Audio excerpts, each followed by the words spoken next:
Hello students and welcome back to our channel. Students, हम लोग Java programming language की series कर रहे हैं और इस सीरीज में बिगनिंग से स्टार्ट करते हुए हम लोगों ने लास्ट वीडियो में कंडीशनल स्टेटमेंट पर बात करी।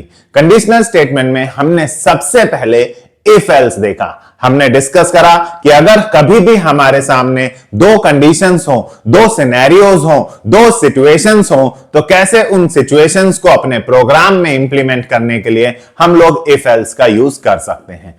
सिमिलरली अगर हमारे पास दो से ज्यादा कंडीशन हुई तो उनको हम कैसे इंप्लीमेंट करेंगे, यानी मल्टीपल कंडीशंस को हम अपने जावा प्रोग्राम में कैसे इंप्लीमेंट कर सकते हैं। तो स्टूडेंट्स, आज की इस वीडियो में हम बात करने वाले हैं मल्टीपल कंडीशंस इंप्लीमेंटेशन की इन अ जावा प्रोग्राम। तो आइए स्टार्ट करते हैं मल्टीपल कंडीशंस को कैसे जावा में इंप्लीमेंट किया जाए। तो स्टूडेंट्स, दो कंडीशंस के लिए तो इफ एल्स है ना जावा में, लेकिन क्या सिर्फ हमेशा दो ही कंडीशंस आएंगी? क्या दो से ज्यादा कंडीशंस नहीं हो सकती? मान लीजिए सपोज मैंने यूजर से कहा कि आप कोई नंबर प्रेस कीजिए, 1 से 7 के बीच का कोई नंबर प्रेस कीजिए और आप जो नंबर प्रेस करेंगे मैं उसके करस्पॉन्डिंग एक डे प्रिंट करूंगा। फॉर एग्जांपल, अगर आप 1 प्रेस करेंगे तो मैं संडे प्रिंट करूंगा, 2 प्रेस करेंगे तो मंडे प्रिंट होगा, 3 प्रेस करेंगे तो ट्यूसडे प्रिंट होगा, 4 प्रेस करेंगे तो वेडनेसडे। ऐसे करते करते अगर आप 7 प्रेस करेंगे तो मैं सैटरडे प्रिंट करूंगा। और 7 केसेस आपके सामने आ गए, यानी आपके सामने आ गई 7 सिचुएशंस। 1 पे संडे, 2 पे मंडे, 3 पे ट्यूसडे, 4 पे वेडनेसडे, 5 पे थर्सडे, 6 पे फ्राइडे एंड 7 पे सैटरडे। बट यूजर तो गलती से ही सही 7 से बड़ा नंबर भी डाल सकता है। क्या पता उससे गलती से 7 की जगह 8 प्रेस हो जाए, क्या पता वो जानबूझकर इंटेंशनली 10 प्रेस कर दे आपके प्रोग्राम को टेस्ट करने के लिए। तो हमें वो सिचुएशन भी हैंडल करनी पड़ेगी कि यूजर ने 1 2 3 4 5 6 7 नहीं डाला, इसके सिवाय कुछ डाल दिया, तो हमें यूजर को एक एरर वार्निंग मैसेज देना है, राइट। तो इस तरह से तो हमारे पास 8 कंडीशंस हो गई, क्योंकि अगर हमें Sunday, Monday, Tuesday, Wednesday, Thursday, Friday, Saturday 7 conditions तो ये हो गई यूजर के नंबर के बेस पर, 1 पर संडे, 2 पर मंडे, राइट। और एक 8वीं कंडीशन की उसने गलत इनपुट कर दिया तो उसे एक वार्निंग मैसेज देना है। यानी हमारे पास हो गए टोटल 8 केसेस। 8 केसेस भाई, जब 2 केसेस थे तो हमने इफ या एल्स या तो ये करके इंप्लीमेंट कर लिया। अगर कंडीशन ट्रू हुई तो इफ ब्लॉक चलेगा, वरना एल्स चलेगा। ऐसा हमने लास्ट वीडियो में कवर अप करा।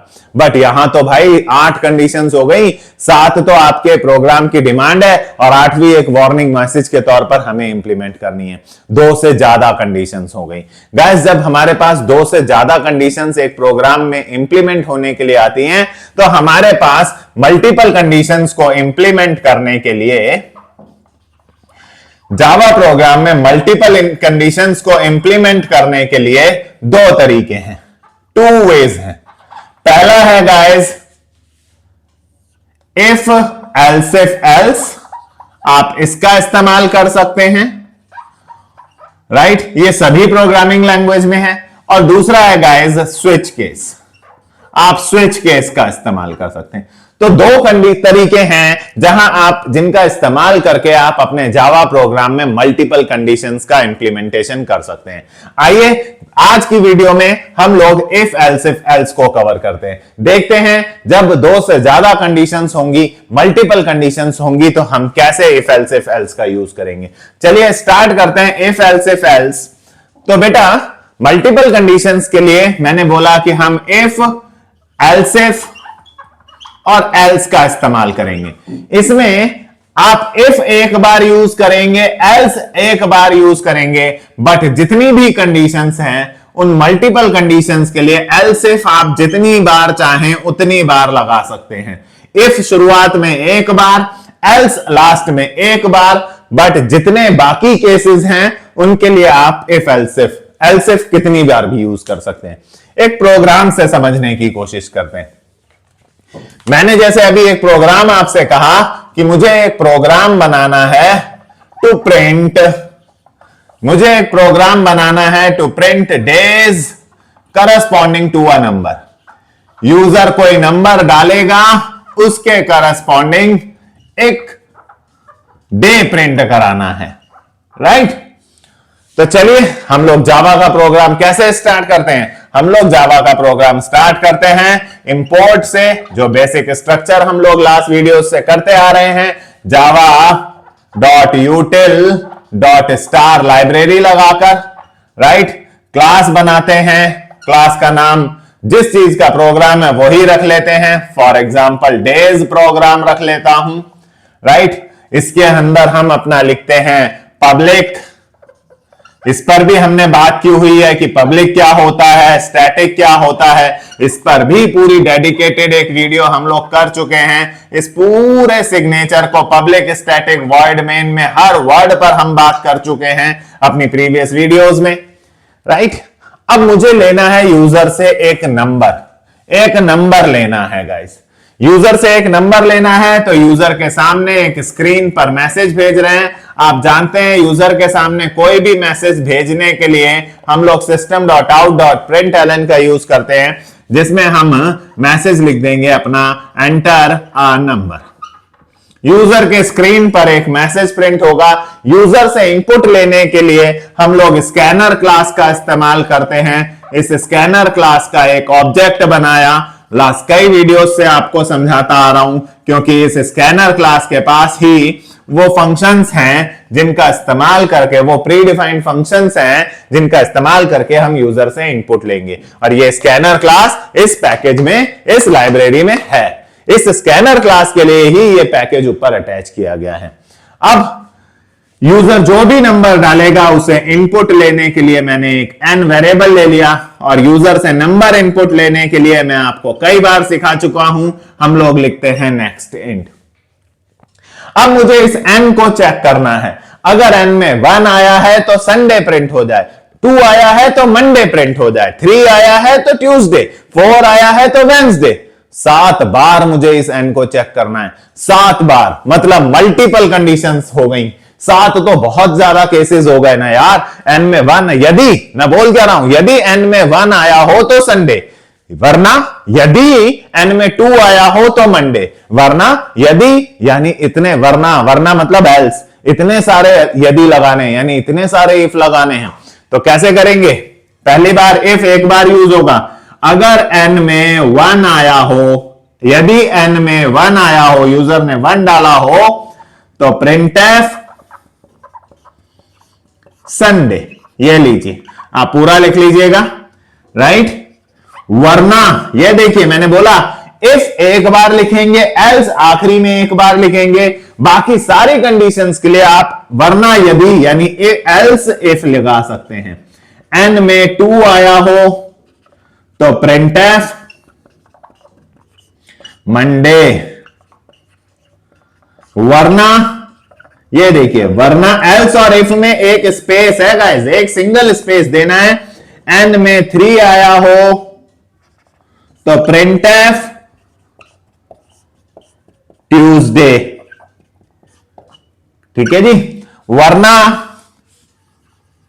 यहां कर लेते हैं हमारे पास, वरना यदि n में 4 आया हो तो printf वेंसडे राइट। ऐसे ही आप 5 के लिए लिखेंगे, 6 के लिए लिखेंगे, सीधे 7 पर आ जाता हूं, मैं स्किप कर रहा हूं, स्पेस की थोड़ी सी प्रॉब्लम है। आपको सेम एल्स इफ एक n इक्वल टू 5 थर्सडे लिखना पड़ेगा, फिर एक same else if n equal to 6 Friday लिखना होगा। मैं सीधे 7 पर आ गया हूं, बीच का एरिया मैंने स्किप कर दिया, डॉट डॉट डॉट डाल दिया, आप कवर कंप्लीट करेंगे। अगर यूजर ने 7 डाला हो तो एंड printf सैटरडे, लेकिन अगर इनके सिवाय यूजर ने कुछ डाल दिया, इनके सिवाय, तो भाई इसीलिए मैंने आपको पढ़ा क्या रहा हूं, मैं पढ़ा रहा हूं इफ, एल्स इफ और एल्स। ये है जी वर्स्ट केस, ये बिल्कुल लास्ट केस है जहां हम यूजर को, जब कोई नहीं चलेगा, कोई भी कंडीशन नहीं चलेगी, तो लास्ट में एल्स चलेगा, जहां हम यूजर को वार्निंग मैसेज देने वाले हैं। printf रॉन्ग इनपुट, आपने इनपुट ही गलत डाला होगा, क्योंकि हमारे हिसाब से तो हमें 7 तक का ही नंबर चाहिए राइट। उसके बाद ये मेन कंप्लीट और ये यहां क्लास कंप्लीट। स्टूडेंट्स आप देख रहे होंगे इसमें हम लोगों ने 7 केसेस हैंडल करें, और अगर इसको भी मिला लूं तो टोटल 8 केसेस को हैंडल करा है। अगर यूजर के सामने मैसेज आएगा enter a number, proper message अगर हम देने चाहें तो हम लिख सकते हैं अप टू 7, हम 7 तक का कोई नंबर डालिए, यूजर जो भी नंबर डालेगा नेक्स्ट इंट से वो n में आ जाएगा। मान लीजिए n में यूजर ने डाला 4, मान लीजिए 4 डाला यूजर ने, चेक होगा क्या n में 1 है, नहीं, तो ये पूरा ब्लॉक स्किप हो गया। अगर कंडीशन ट्रू नहीं हुई तो पूरा ब्लॉक स्किप। वरना यदि, वरना मतलब एल्स, वरना यदि क्या n में 2 है, क्या n में 2 है, नहीं, ये कंडीशन, अगर ये कंडीशन ट्रू होगी तो अंदर का चलेगा, वरना ब्लॉक स्किप। फिर ये कंडीशन मैच हुई, क्या n में 2 है, नहीं, तो ये कंडीशन फेल हो गई, फेल हो गई तो ये ब्लॉक भी स्किप हो गया। फिर वो यहां चेक करेगा, वरना यदि, एक एक करके सारे ब्लॉक चेक करना है, क्या n में 3 है, क्या n में 3 है, नहीं, ये कंडीशन भी फेल हो गई, ये भी फॉल्स हो गई, ये भी पूरा ब्लॉक स्किप।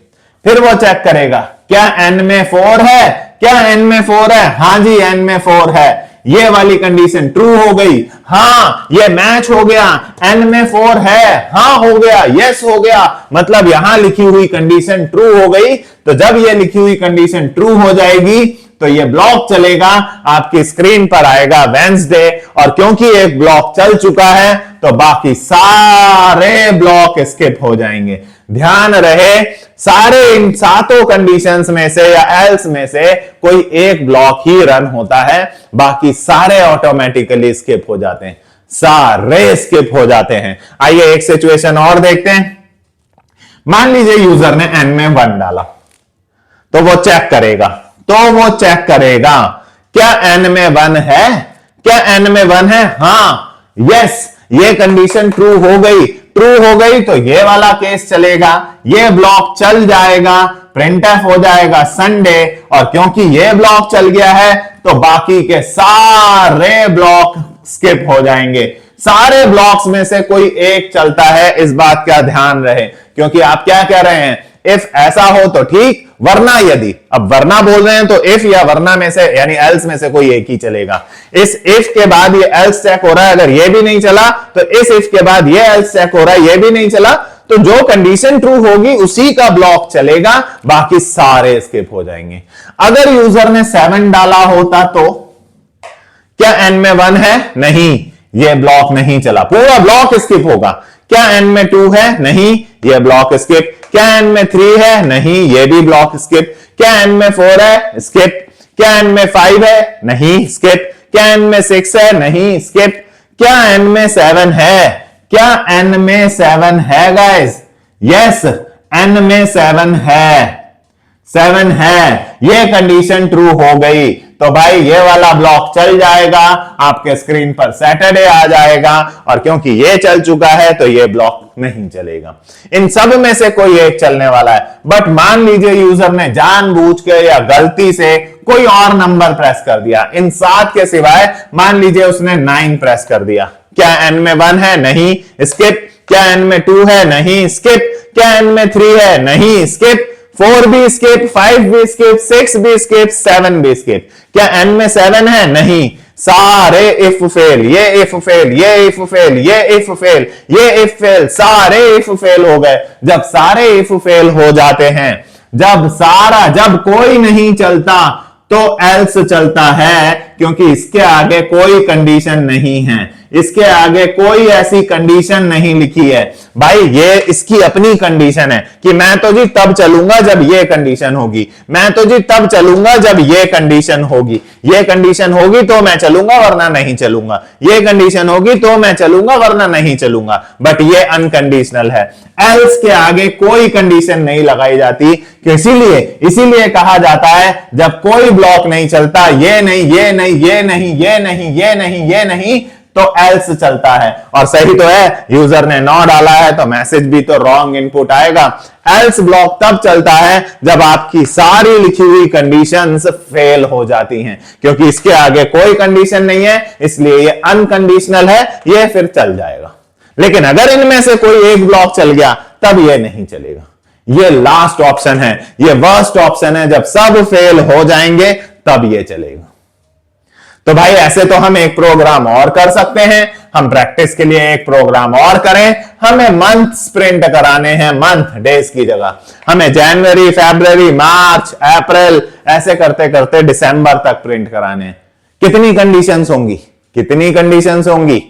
सही सोचा आपने, 12 तो कंडीशन होंगी। एन में 1 हो तो जनवरी, एन में 2 हो तो फरवरी, एन में 3 हो तो मार्च, एन में 4 हो तो अप्रैल, करते करते एन में 12 हो तो दिसंबर। और यूजर ने अगर उनके सिवाय कुछ डाल दिया, 12 के सिवाय कुछ डाल दिया, तो उसके सामने रॉन्ग इनपुट का मैसेज आएगा। यानी उस वाले में 1 2 3 4 5 6 7 10 11 12 पूरे 12 कंडीशंस लगेंगी। इफ एल्स इफ यूज होगा और लास्ट में ये भी एल्स भी चलेगा, क्योंकि हमें वर्स्ट केस देखना होता है।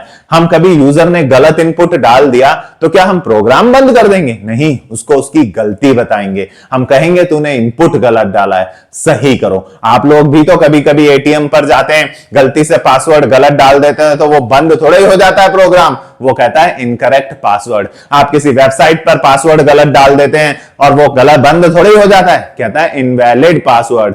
सिमिलरली अगर यूजर कोई गलती कर रहा है तो एल्स चलेगा, हम उसको इनपुट की बनाएंगे। तो ये मंथ वाला प्रोग्राम आपके लिए रहा, बिल्कुल सेम इसी पैटर्न पर बनेगा। कंडीशंस 12 हो जाएंगी, यहां 7 लिए हैं, हम लोग 12 तक करेंगे। उम्मीद है ये 12 कंडीशंस वाला प्रोग्राम आप प्रैक्टिस खुद से करेंगे। सिमिलरली इसी तरीके से करना है। आइए एक और मल्टीपल कंडीशन वाला प्रोग्राम बनाकर देखते हैं। Program to find greater among 3 numbers. यूजर से 3 नंबर्स लेने हैं और उनमें ग्रेटर फाइंड आउट करना है। 3 नंबर्स यूजर से लेने हैं गाइस, 3 नंबर, राइट। अब 3 नंबर लेने हैं और उनमें से ग्रेटर फाइंड आउट करना है।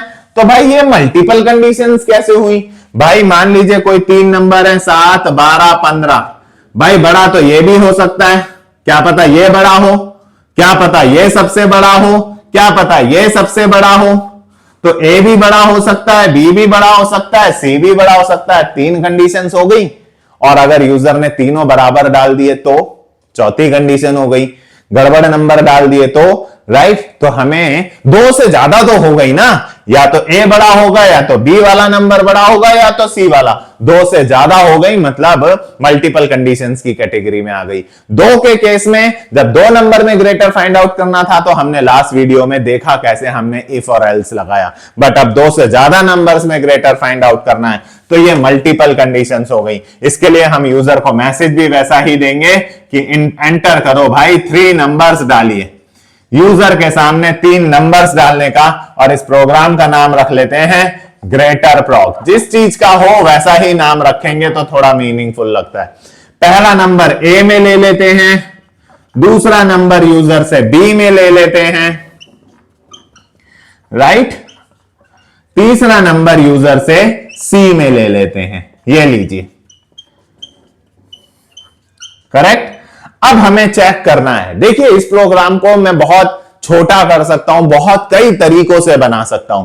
मेरे पास इसके कई टेस्ट केसेस हैं, मैं इसे कई तरीकों से इंप्लीमेंट कर सकता हूं। बट एज ए बिगनर, जो सीखने वाले पॉइंट ऑफ व्यू से एक फ्रेशर को लेना है, मैं उनमें से वो वाला तरीका यूज कर रहा हूं जहां एक फ्रेशर इसे आसानी से समझ सके और शुरुआत में थोड़ा थोड़ा इंप्लीमेंट कर सके। देखिए जब आप थोड़ा सा आगे बढ़ जाते हैं प्रोग्रामिंग में और ज्यादा चीजें सीख जाते हैं, तब हम लोग अलग अलग सिनेरियोस पर, अलग अलग टेस्ट केसेस पर बात कर सकते हैं। बट यहां पर एक फ्रेशर के तौर पर किस तरह से यह प्रोग्राम होना चाहिए, मैं बिल्कुल सबसे सिंपलेस्ट वाला लॉजिक आपके साथ डिस्कस करने जा रहा हूं। तो कैसे चेक करेंगे तीनों में से बड़ा? यदि ए की वैल्यू, अगर ए में मान लो यूजर ने 70 डाल दिया, बी में डाल दिया 10 और सी में डाल दिया 5। अब कैसे चेक करेंगे? अगर ए की वैल्यू बी से बड़ी हो, एंड यहां ऐसे लिखते हैं, right, this is an double operator, and A की वैल्यू सी से भी बड़ी हो, ए की वैल्यू बी से भी बड़ी हो, एंड ए की वैल्यू सी से भी बड़ी हो, तो कौन बड़ा हो गया जी? तो system dot out dot println, तो जी पहला वाला ग्रेटर हो गया जी। तो ग्रेटर हो गया सबसे पहले वाला, यानी ए वाला ग्रेटर हो गया। वरना यदि मान लीजिए यूजर ने यहां बी में 100 डाला होता और यहां पे ये केस होता, तो भाई फिर कैसे चेक करते? अगर बी की वैल्यू ए से बड़ी हो एंड बी की वैल्यू सी से बड़ी हो, बी ए से भी बड़ा है, बी सी से भी बड़ा है, तो भाई उस केस में system dot out dot println greater कौन हो गया गाइस? ग्रेटर हो गया बी, राइट। ऐसे ही तीसरी कंडीशन होती, मान लीजिए यहां पर 500 डाल दिया यूजर ने, तीसरी कंडीशन, तो आप थर्ड कंडीशन को कैसे इंप्लीमेंट करते? आप कहते हैं कहां किया जाए, चलिए ऊपर का एरिया रब करते हैं, वहां इंप्लीमेंट कर लेते हैं थोड़ा सा, राइट। तो इसी के बाद का ऊपर इंप्लीमेंट कर लेते हैं, वरना यदि सी की वैल्यू ए से बड़ी हो, सी की वैल्यू बी से बड़ी हो, गाइस मैं बिल्कुल बिगनर वाला बता रहा हूं क्योंकि इसमें और भी बहुत पॉसिबिलिटीज हैं इस प्रोग्राम में, इस प्रोग्राम को इंप्लीमेंट करने की, बट जो एक बिगनर को समझ में आ सके, राइट, उस वाले केस को हम लोग डिस्कस कर रहे हैं। लीजिए, तो अगर सी की वैल्यू ए से भी बड़ी है, सी की वैल्यू बी से भी बड़ी है, तो ग्रेटर हो गया सी। बट अगर यूजर ने मान लीजिए तीनों में सेम डाल दिया, 7 7 7, तो क्या होगा? तो ना ये वाली चलेगी, ए बी से भी बड़ा नहीं है, ए सी से भी नहीं, बी ए से भी बड़ा नहीं है, बी सी से भी नहीं, ना ये चलेगी। तो हमें इसे एल्स में निपटाना होगा, यानी यूजर को रॉन्ग इनपुट का मैसेज देना होगा। क्या पता वो दो में सेम डाल दे, तीसरे को अलग रख दे, क्या पता वो लास्ट के दो में सेम डाल दे, तीसरे को अलग कर दे, बहुत सारी पॉसिबिलिटीज हैं, हम उसे यहां पर निपटा दे रहे हैं एल्स में। बाकी सारी पॉसिबिलिटीज मैंने कहा एल्स में निपटती हैं, तो मैंने लिख दिया रॉन्ग इनपुट, राइट। ये लीजिए 4 केस आपके सामने रखे, ठीक है, यहां मेन का कर्ली ब्रेसेस बंद, यहां क्लास का कर्ली। तो अगर यूजर ने पहला ए में बड़ा नंबर डाला, वो ए बी से भी बड़ा है, ए सी से भी बड़ा है, तो ये ब्लॉक चलेगा, ये वाला नहीं चलेगा। मान लीजिए यहां 70 डाल दिया, यहां 5 डाल दिया, यहां 10 डाल दिया, तो क्या ए की वैल्यू बी से बड़ी है? हां बड़ी है। क्या ए की वैल्यू सी से बड़ी है? हां बड़ी है। तो इफ ब्लॉक चल जाएगा, और अगर इफ चल गया तो ये वाला भी स्किप, ये वाला भी स्किप, और ये वाला भी स्किप। लेकिन अगर दूसरा सिनेरियो हुआ, मान लीजिए बी की वैल्यू बड़ी होती, तो वो चेक करता, क्या ए की वैल्यू बी से बड़ी है? ए की बड़ी है? नहीं। क्या ए की सी से बड़ी है? नहीं। एंड में दोनों ही कंडीशंस फेल हो गई। एल्स में आता, क्या बी की वैल्यू ए से बड़ी है? क्या बी की वैल्यू ए से बड़ी है? यस। क्या बी की वैल्यू सी से बड़ी है? क्या बी की वैल्यू सी से बड़ी है? यस। तो ये वाली कंडीशन चल गई। अब ये वाली चल गई है, तो बाकी सब स्किप हो जाएंगी, चलेगा तो कोई एक ही। और अगर उसने तीनों में ही सेम नंबर ही डाल दिया कोई सा, मान लीजिए 5 5 5, तो वो चेक करेगा क्या ए बी से बड़ा है? नहीं। ऐसे इधर फिर इन दोनों को चेक करने के बाद इधर चेक करेगा, ये भी फेल होगी, फॉल्स हो जाएगी, ये भी स्किप हो जाएगा, फिर वो इधर चेक करेगा, ये भी फेल होंगी, फॉल्स हो जाएंगी, ये भी नहीं चला। जब इफ नहीं चला, एल्स इफ नहीं चला, एल्स इफ नहीं चला, तो लास्ट में अनकंडीशनल, जिसके आगे कोई कंडीशन नहीं लिखी है, वो इसीलिए नहीं लिखी गई है कि जब कोई नहीं चलेगा, जिनका कोई नहीं होगा उनका एल्स होगा यारों। जिनका कोई नहीं, जहां कोई कंडीशन नहीं चलेगी, उनका एल्स चलेगा, राइट। जिनका कोई नहीं, इसीलिए इसके आगे कोई नहीं है, कोई कंडीशन नहीं है, एल्स चलेगा। और इस केस में वो आपको मैसेज देगा रॉन्ग इनपुट। और भी कई केसेस हैं जिनमें वो आपको मैसेज देगा, अगर 2 नंबर आपने इक्वल कर दिए तो भी ये पकड़ेगा और कहेगा रॉन्ग इनपुट, राइट। तो ये था गाइस अलग अलग तरीके की मल्टीपल कंडीशंस की इफ एल्स से इंप्लीमेंट। एल्स इफ आप जितने चाहें उतने लगा सकते हैं। इफ पहले में लगेगा और एल्स लास्ट में लगेगा। बीच में आप एल्स इफ पीछे देखा आपने 5-6 लगाए। मैंने मंथ वाला प्रोग्राम दिया, आपसे कहा 10-11 लगाइए, 12 लगाइए, राइट। तो भाई एल्स इफ आप कितने लगा सकते हैं? जितनी आपको केसेस हैं, जितने प्रोग्राम्स आपको जितनी कंडीशंस आपको बनानी है, राइट। तो आपको आई होप ये समझ में आया होगा। अब आपको प्रैक्टिस कौन सा करना है? प्रैक्टिस करना है मंथ वाला। आपको मंथ वाला प्रोग्राम जो अभी मैंने बताया जनवरी फरवरी वाला, यूजर से इनपुट लेके वो खुद बनाकर इंप्लीमेंट करना है। उम्मीद करता हूं आज की वीडियो आपको समझ आई होगी। अगर आपकी वीडियो आज की समझ आई हो, अच्छी लगी हो, तो हमारी वीडियो को लाइक जरूर करें, अपने फ्रेंड्स के साथ शेयर करें और हमारे चैनल को सब्सक्राइब करना ना भूलें। Thank you for watching.